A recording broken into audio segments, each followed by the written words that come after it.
Welcome to another deep dive on books and Bytes. Today we're going to be looking at Fyodor Dostoevsky's The Idiot. I know Russian literature can be a little intimidating, but trust me, by the end of this, you'll see why The Idiot is considered one of the greatest novels ever written. It really is an incredible book. So to kick things off, let's talk about our main character, Prince Myshkin. He's just returned to Russia from Switzerland, where he was being treated for epilepsy, and almost immediately he's branded, well, an idiot. Yeah, the title is definitely attention-grabbing. But, as I'm sure you'll explain, there's a lot more to it than meets the eye. Oh, absolutely. You see, Myshkin's idiocy isn't about a lack of intelligence. It's more about his innocence. He's a genuinely good person. He sees the good in everyone, and he trusts people maybe a little too easily. He's kind of like a holy fool, almost a Christ-like figure in a way. Interesting. So he's thrust into this world of 19th century St. Petersburg, which, from what I've read, Dostoevsky paints as this glittering but morally corrupt society. That's exactly right. Dostoevsky uses St. Petersburg as a microcosm of human society, with all its beauty and ugliness. There's this constant tension between the beauty of the city and the moral decay that's lurking beneath the surface. We see greed, lust for power, social climbing, all these dark impulses playing out against this backdrop of opulence. It sounds a little like our world today, maybe. Oh, definitely. The themes that Dostoevsky explores in The Idiot are timeless and unfortunately still very relevant. Okay, so we have Myshkin, our well-intentioned idiot, dropped into this world of, well, not so good people. Yeah. What happens next? Well, he gets caught up in this very intense love triangle. Oh, love triangle. Getting good. There are two women who are central to Myshkin's story. First, there's Nastasia Filipovna, an absolutely stunningly beautiful woman, but she carries a lot of baggage, a lot of pain from her past. It sounds complicated. She's been exploited and mistreated, so she's deeply insecure and doesn't believe she's worthy of love. Then we have Aglaya Epanchin. She comes from a wealthy, respectable family, and she represents this more traditional, idealized vision of love. So Nastasia represents kind of a wounded love, and Aglaya represents something more pure, more innocent. You got it. And Myshkin finds himself drawn to both of them. He feels a deep compassion for Nastasia and wants to save her from her suffering.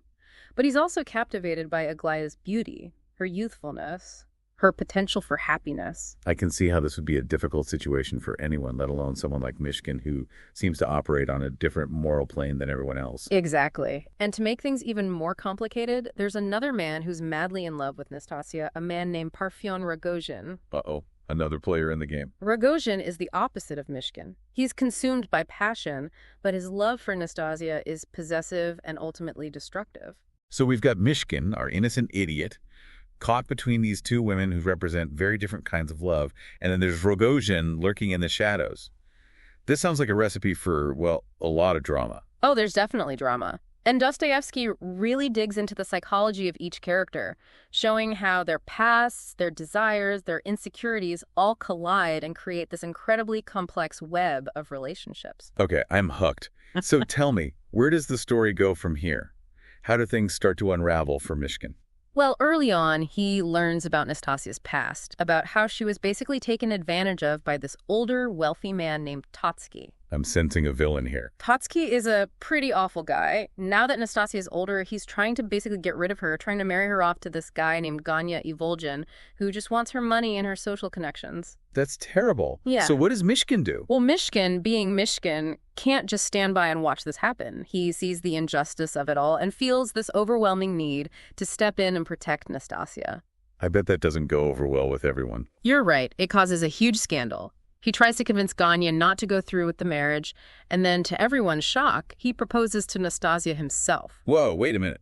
A prince proposing to a woman who's been, well, let's just say she hasn't been treated well by society. That's a huge statement. It is. In 19th century Russia, social status meant everything. Myshkin's proposal is a complete rejection of those social norms. He's saying that he sees Nastasia's worth, regardless of her past. It's incredibly romantic in a way. But I have to say, it also sounds incredibly naive. Yeah. I mean, this is Dostoevsky we're talking about. Things can't be that simple, can they? You're right about that. Nastasia is torn. She's drawn to Myshkin's kindness, but she doesn't believe she deserves his love.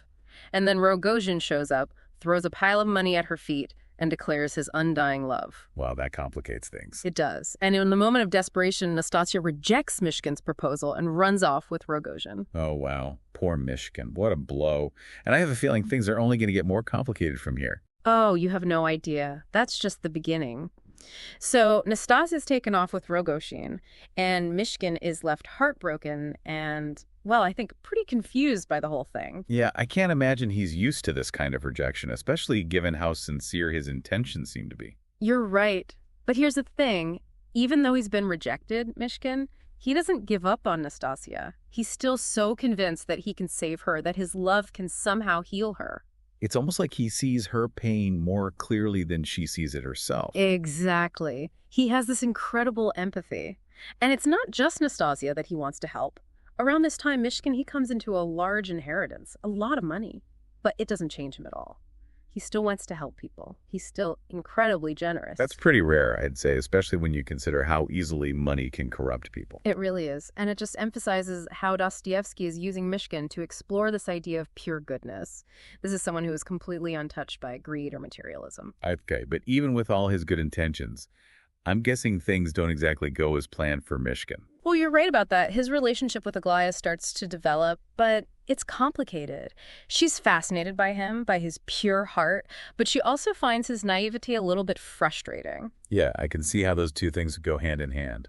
She's torn between her attraction to him and all those societal pressures that make a relationship with him seem impossible. I mean, her family, the Epanchins, they're very aware of their social standing, and they're not entirely convinced that Myshkin is the right man for Aglaya. So there's this tension between what Aglaya's heart wants and what society dictates is acceptable. And all of this is happening while Rogojin's obsession with Nastasia is intensifying. Yes, exactly. Rogojin becomes more and more possessive and jealous, and you really get the sense that things could turn violent at any moment. He's a ticking time bomb. So does Myshkin ever realize the danger that he's in? He has moments where he senses it, but his goodness, it prevents him from fully grasping the darkness that surrounds him. There's this one scene where Rogojin actually tries to kill Myshkin. Whoa, hold on. He tries to kill him. Yes, but instead of being afraid or angry, Myshkin, he shows Rogojin compassion. He actually sees Rogojin's pain, and he forgives him. That's incredible, and I think it speaks to what we were talking about earlier about Myshkin's almost superhuman empathy. It's like he's incapable of holding a grudge. Exactly. He embodies this radical form of empathy and forgiveness, but it also makes him incredibly vulnerable because, well, not everyone shares his pure intentions. So how does this love triangle play out? Does it ever get resolved? Well, Aglaya reaches a breaking point. She's so tired of the uncertainty, tired of her own conflicting feelings, that she ends up publicly humiliating Myshkin, and she demands that he choose between her and Nastasia. Wow.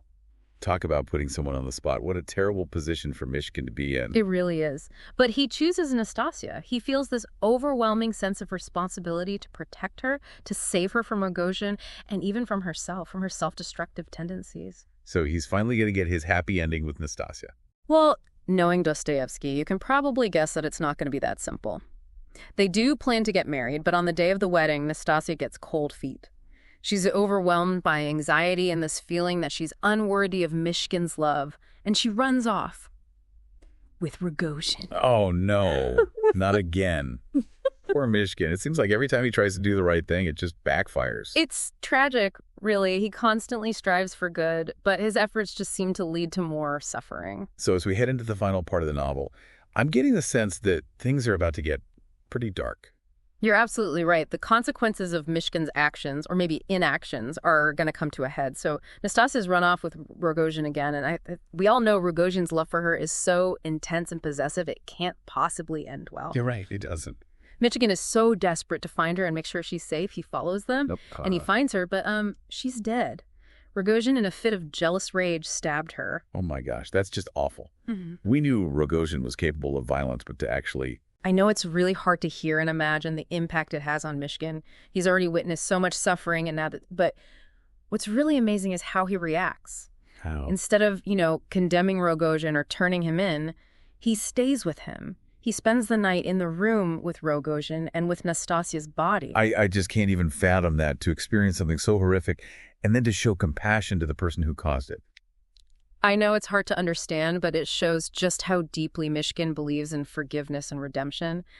He doesn't see Rogojin as a monster, but as a human being who is capable of great love, but also capable of terrible violence. That's such a profound message, but also a really challenging one. I mean, is Dostoevsky saying we should forgive everyone no matter what they've done? That's a good question, and I think it's one that Dostoevsky wants us to wrestle with as readers. He's not necessarily giving us a simple answer. He's forcing us to think about the complexities of good and evil, of justice and mercy. So what happens to Myshkin after all of this? He's been through so much. Does he ever find peace? Sadly, no. The weight of everything he's witnessed and the constant struggle against the darkness of the world, it all becomes too much for him. His mind, which was already fragile, breaks down completely, and he retreats into this state of childlike innocence. So he kind of returns to being the idiot, but this time it's not just a label, it's a reflection of his brokenness. Exactly. And it's a heartbreaking end to a story that's full of hope and despair, of love and loss and the power of compassion. Wow. The Idiot is definitely not a light read, but it's so powerful. It really makes you think about our capacity for empathy, about good and evil, and the nature of forgiveness. It's a book that stays with you. It really does, and I think there's so much more to discover in it each time you reread it. Dostoevsky's writing is so rich and layered it.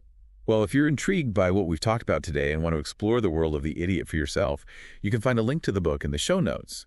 And be sure to subscribe to Books and Bytes for more deep dives into captivating literary worlds.